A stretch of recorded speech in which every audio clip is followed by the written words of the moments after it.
students, this video is going to talk to you about characterization. So what is characterization? Well, characterization are the details that an author provides so that we can better understand who their characters are. So let's take a look at this example here. Here we have Dear Patrick. So we have 4 details about Patrick, that being no fingers or toes, he's wearing green shorts with purple flowers, he's pink, and he's a tad bit overweight. So what do these 4 details show about Patrick? How is it characterizing him as a character? Well, first, the no fingers or toes.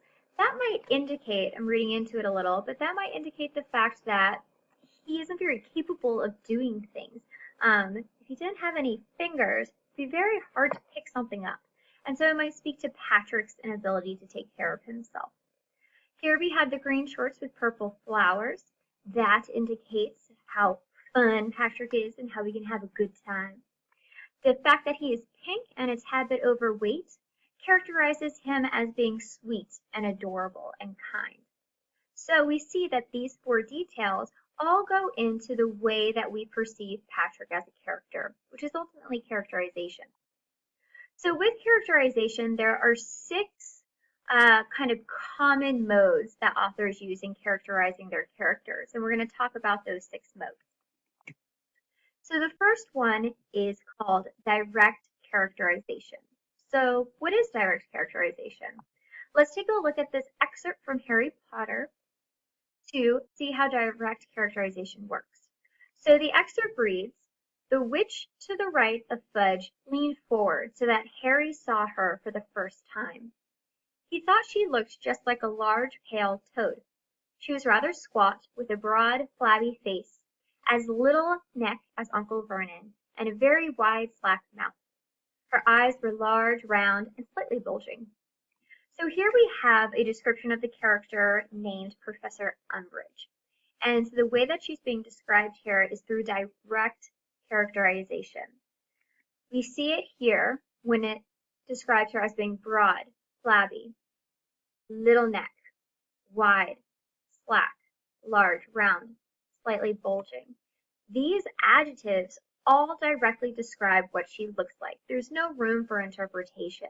These words have very clear definitions and therefore lead to a very clear image in our heads of what Professor Umbridge looks like. And this is here how she looks like. This is how she's depicted in the novel, which matches up pretty well to the direct characterization provided in the text. So, in addition to direct characterization, the other 5 forms of characterization are all considered indirect. So if direct is where you directly express what the character looks like or what she is like, indirect is going to do quite the opposite. It's going to imply what the character is like. So, as I just explained, here we have direct characterization, and that's where the writer makes direct statements about a character's personality and tells what the character is like. And so you want to think about adjectives. Adjectives are the primary tool when using direct characterization. Now over here we have indirect characterization, and that's when the writer reveals information about a character and his or her personality through that character's thoughts, words, and actions, along with how other characters respond to that character, including what they think and say about him or her. So while direct characterization is all about the adjectives, indirect characterization is more going to be about verbs, because it's talking about the actions of the character. So the 5 different indirect characterizations that authors use can be broken down into the acronym STEAL: speech, thoughts, effect on other characters, actions, and looks. But if you don't like the acronym STEAL, you could also use the acronym LATE, or you could use the acronym TAILS. I like this one the best because tails have characters. It makes sense. So we're going to go in this order. So let's start with the T for thought.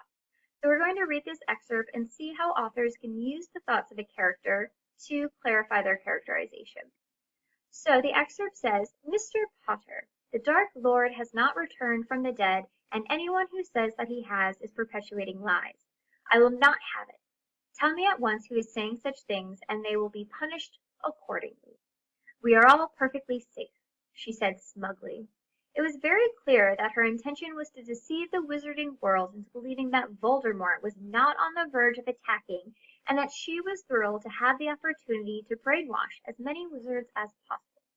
So here we have another not very kind excerpt about Professor Umbridge and kind of how awful she is. So let's take a look at the second part of the excerpt, because that's where we see her thoughts. The first half is her speech, and therefore that's a different one we're going to look at later. So the second half, we see that she is thinking of deceiving the wizarding world, and that she is thrilled to have the opportunity to brainwash as many wizards as possible. These are two very important thoughts that help us better understand what kind of character she is. The desire to deceive and the desire to brainwash. While she's not stating this openly, she's thinking it in her head, and therefore it's true to her.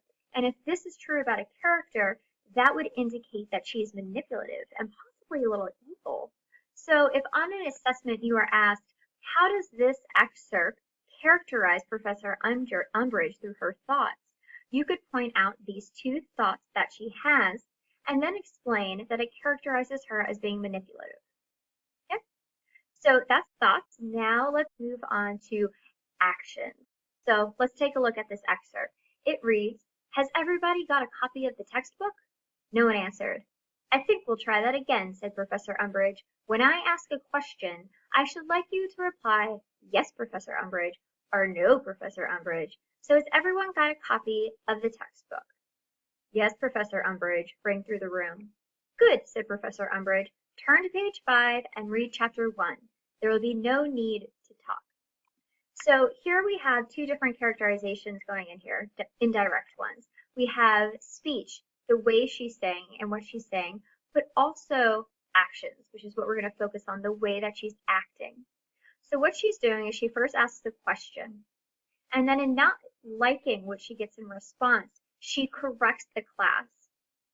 And then at the end, she gives this demand. So we have questioning, correcting, and demanding. And the way that she does these things is in a very strict and stern and controlling manner. So if a question asked, how is Umbridge being characterized through her actions, you could point out these three things and then come to the conclusion that she's very controlling and demanding and very strict when it comes to being a teacher, and possibly a little unfair. So that's how we use actions as indirect characterization. So do notice, as I think of this or when I mention it, do notice how indirect characterization can be interpreted differently depending on the reader. Somebody might think Professor Umbridge is awesome. They might love strict teachers, and therefore they might perceive this characterization as being positive. It depends on the reader. So while direct characterization isn't really open to interpretation, indirect characterization is based upon who the reader is. So here we have speech. All right, so we've already seen this excerpt, so I'm not going to read over it again. But in this excerpt, we see how Professor Umbridge is speaking. So ways we can see how she's speaking is, well, sometimes writers just tell you, she said smugly. And that's a pretty easy way to understand how the character is being characterized. How is she speaking? Well, she's speaking smugly. So she is smug. I would actually say that that's probably an example of direct characterization through speech because it's really not open to interpretation. So I would say this is a direct characterization through speech. So where's the indirect characterization for speech? Well, I would say it might be someplace like here where she says, I will not have it. Here we have a very short sentence. It's very terse and to the point. And again, it goes along with this idea that she's a demanding, bossy individual. So you could point out, if it asks, how is Umbridge being directly characterized? You could say, well, she's speaking smugly, direct characterization. But then if it asks, how is she indirectly being characterized through speech? You could point out this little sentence here, I will not have it, and say that it shows that she is terse and demanding. You could also point out the fact that this not is capitalized, showing that she's being very emphatic. And again, that goes towards the bossiness characterization. So next we have L, which goes for look, and I like to add in a like, looks like, because a lot of these utilize things like symbolism and metaphor and simile. So here, this might look familiar because it's the excerpt that we looked at for direct characterization, but I've added on a new sentence to the end that's actually indirect characterization, and it reads, even the little black velvet bow perched on top of her short curly hair put him in mind of a large fly she was about to catch on a long sticky tongue. So we have direct characterization right here where it says short curly hair. But overall, this is indirect characterization in this sentence. And it's because it says that she looks like she is going to use her long sticky tongue to catch a large fly or the bow on her head.